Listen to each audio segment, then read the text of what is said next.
আজকে আর একটা বড় ভাই কমেন্ট করছে যে ভাই আমি JBL 3 ছিদ্র স্পিকার নিব নাকি JBL 1 ছিদ্র স্পিকার নিব, কোনটা নিলে ভালো হবে। তো বড় ভাইটা এটা মানে যে কমেন্ট করছে আজকে। তো যারা যারা বর্তমানে সাউন্ড সিস্টেম তৈরি করতে চাচ্ছেন তো তাদের উদ্দেশ্যে মূলত আজকের এই ভিডিওটা। তো JBL এর 3 ছিদ্র স্পিকারের সাউন্ড কোয়ালিটি কেমন এবং কি কেমন ওয়াট দেয়, এবং JBL 1 ছিদ্র স্পিকার কেমন ওয়াট দেয় এবং কি কেমন সাউন্ড দেয়, তো বিস্তারিত থাকবে আজকের এই ভিডিওতে। এবং কি এই দুটি স্পিকারের মধ্যে পার্থক্য কি, কেন এই দুইটা বক্সের মানে যে স্পিকারের ফিটিং এ ভিন্ন দাম হয়, তো সমস্ত কিছু থাকবে আজকের ভিডিওতে। তো চলেন আমরা ভিডিওটা স্টার্ট করে ফেলি। প্রথমে যদি আমি JBL 1 ছিদ্র স্পিকার নিয়ে যদি কথা বলি, তাহলে এই স্পিকারটা একটু কোয়ালিটিফুল এবং কি এই স্পিকারটা সবথেকে হাই কোয়ালিটি JBL বক্সের ভিতরে আসে। যে বক্সটা আমরা মূলত চিনে থাকি JBL SRX 725 অরিজিনাল কোম্পানির JBL বক্স যেটা, তো সেটা সর্বোচ্চ যে কোয়ালিটিফুল বক্সটা সেটার সাথে মূলত এই JBL 1 ছিদ্র বক্সের যে স্পিকারটা আছে ওইখানে এই স্পিকারটা মূলত পাওয়া যায়। তো সেই ক্ষেত্রে এই বক্সের তুলনামূলক ভাবে দামটাও অনেকটাই বেশি হয় অন্যান্য JBL বক্সের থেকে। আর যদি আমরা JBL 3 ছিদ্র স্পিকারের কথা বলি, এই স্পিকারটা ভালো একটা স্পিকার। এই স্পিকারে যে খারাপ তা না, এটা আমরা 4 ইঞ্চি ভয়েস কলের স্পিকার হিসেবে ধরে থাকি। তো এই যে আপনার এই স্পিকারটা দেখতে পারতেছেন,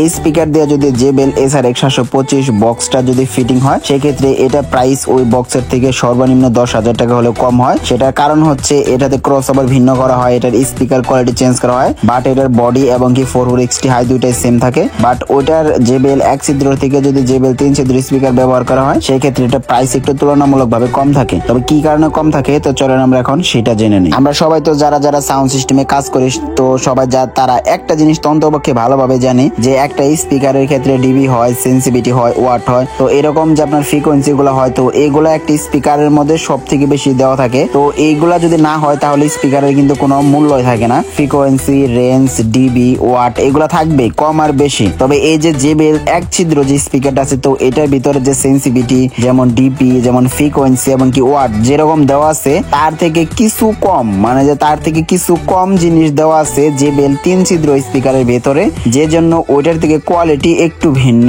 ঠিক আছে, আবার অনেকে ভাবতে পারে যে JBL 3 ছিদ্র আর 1 ছিদ্র দুইটা দুই ধরনের স্পিকার, কিন্তু frequency same, sensitivity same, dB same, ওয়াটটাও সেম। তো এটা ভুল ধারণা। এখানে এইগুলা মেইনটেনেন্সের কারণেই এগুলোর ওয়াটটা মূলত কম হয়ে থাকে। আবার অনেকে এসে বলতে পারে যে এগুলোর তো ম্যাগনেট একই সমান, বাট এটা কিন্তু আপনাদেরকে প্রথমে বুঝতে হবে ম্যাগনেট চার্জিং ক্ষমতার উপরে ডিপেন্ড করে আপনাকে ওয়াট প্রবাহিত করে একটা স্পিকার, ফ্রিকোয়েন্সি এবং কি ভাইব্রেশন। তো এগুলোর উপরে আসলে এত ভালোভাবে বোঝাইতে গেলে আপনাদের কারো ভিডিওটা অনেকটা লম্বা হয়ে যাবে। তো আপনাদেরকে আমি শর্ট ভাবে যদি বলতে চাই, JBL 3 ছিদ্র স্পিকার হচ্ছে JBL 1 ছিদ্র থেকে সেন্সিটিভিটি, ডিবি, ফ্রিকোয়েন্সি, ওয়াট এগুলা কিছু কম।